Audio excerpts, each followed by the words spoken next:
warahmatullahi wabarakatuh. Jumpa lagi di Assalam Tekno. Kali ini saya akan membahas materi tentang footnote. Apa itu footnote? Footnote adalah catatan kaki. Ini biasanya digunakan ketika seseorang melakukan pengetikan, kemudian ada referensi yang harus dicantumkan dalam ketikan itu.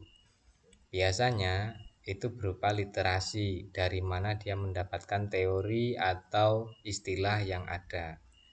Contoh dalam teks ini, misalkan di sini ada, nah ini contoh footnote Wali Songo bahasa Jawa. Kemudian di sini, nah ini ada angka 1 kecil di atas ini. Ini merupakan footnote atau catatan kaki. Kemudian ada lagi ini yang nomor 2 di bawah, ini masih lanjutan dari footnote.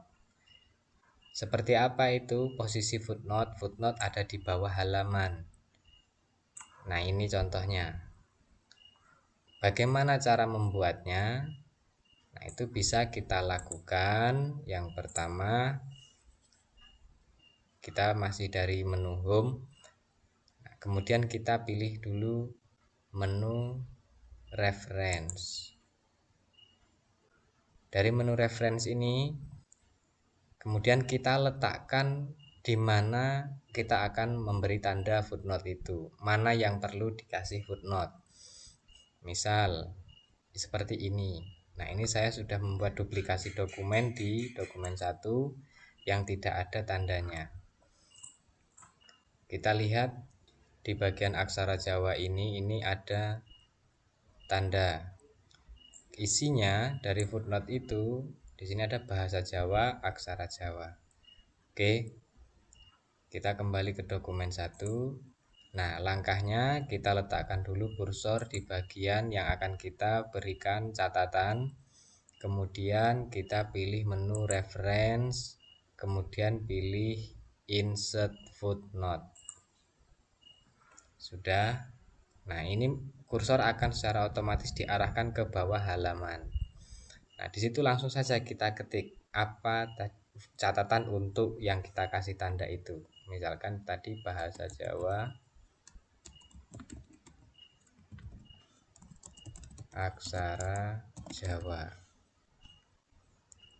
Kemudian kita lihat lagi. Ini biasanya dokumen cetak, cuman karena kita tidak bisa tampilkan. Nah, di sini ada 9 wali, kemudian ada footnote yang kedua. Kita lihat di bawah footnote-nya Wikipedia Indonesia. Nah, untuk memberikan footnote yang kedua, caranya masih sama dengan footnote yang pertama. Kita letakkan kursor di akhir kata yang akan kita beri tanda, kemudian kita pilih lagi insert footnote. Maka secara otomatis footnote itu akan berurutan. Nah, misalkan ini, nah yang kedua kita kasih tadi footnote-nya Wikipedia Indonesia.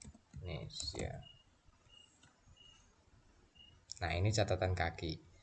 Ini sangat penting sekali catatan kaki ini. Kenapa? Karena bila ada literasi yang memang kita mengambil dari suatu literatur, itu harus kita cantumkan. Karena terkadang untuk karya-karya ilmiah kita tidak bisa membuat istilah sendiri, tetapi kita memerlukan referensi dari literatur yang ada. Nah, itu adalah cara membuat footnote. Sangat mudah sekali untuk dilakukan. Nah, untuk agar lebih paham lagi, sebaiknya lakukan ini untuk beberapa contoh. Seperti video-video sebelumnya, lakukan kegiatan berulang-ulang kali. Kenapa? Karena untuk melatih kita agar lebih paham. Tapi jangan lupa sambil seruput kopinya. Selanjutnya setelah kita insert footnote, sudah.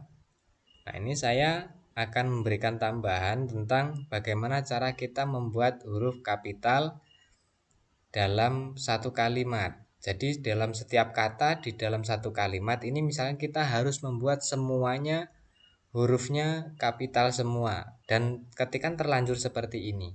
Atau kita harus membuat setiap awal kata harus diawali dengan huruf kapital. Contoh seperti Wali Songo, ini di setiap kata hurufnya kapital semua. Atau kita tidak boleh memberikan huruf kapital kecuali hanya di awal kalimat. Setiap kata setelah awal kalimat itu harus huruf kecil semua. Caranya kita akan ke yang pertama, membuat huruf kapital semua dalam satu kalimat. Oke, kita lihat ini kalimatnya berhenti di mana. Nah, ini di sini, di titiknya di sini.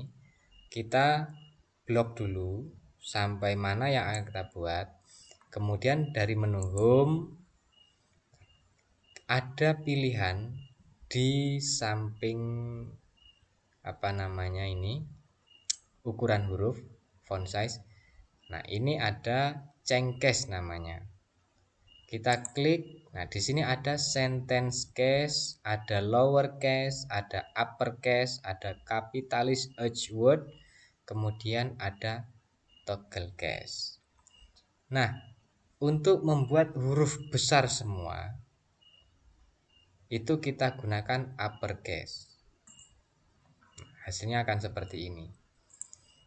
Kenapa kita harus menggunakan itu? Bayangkan kalau kita sudah mengetik seperti ini banyaknya, kemudian kita harus mengganti secara manual dengan cara mengetik ulang menggunakan huruf kapital semua. Tentu akan sangat merepotkan.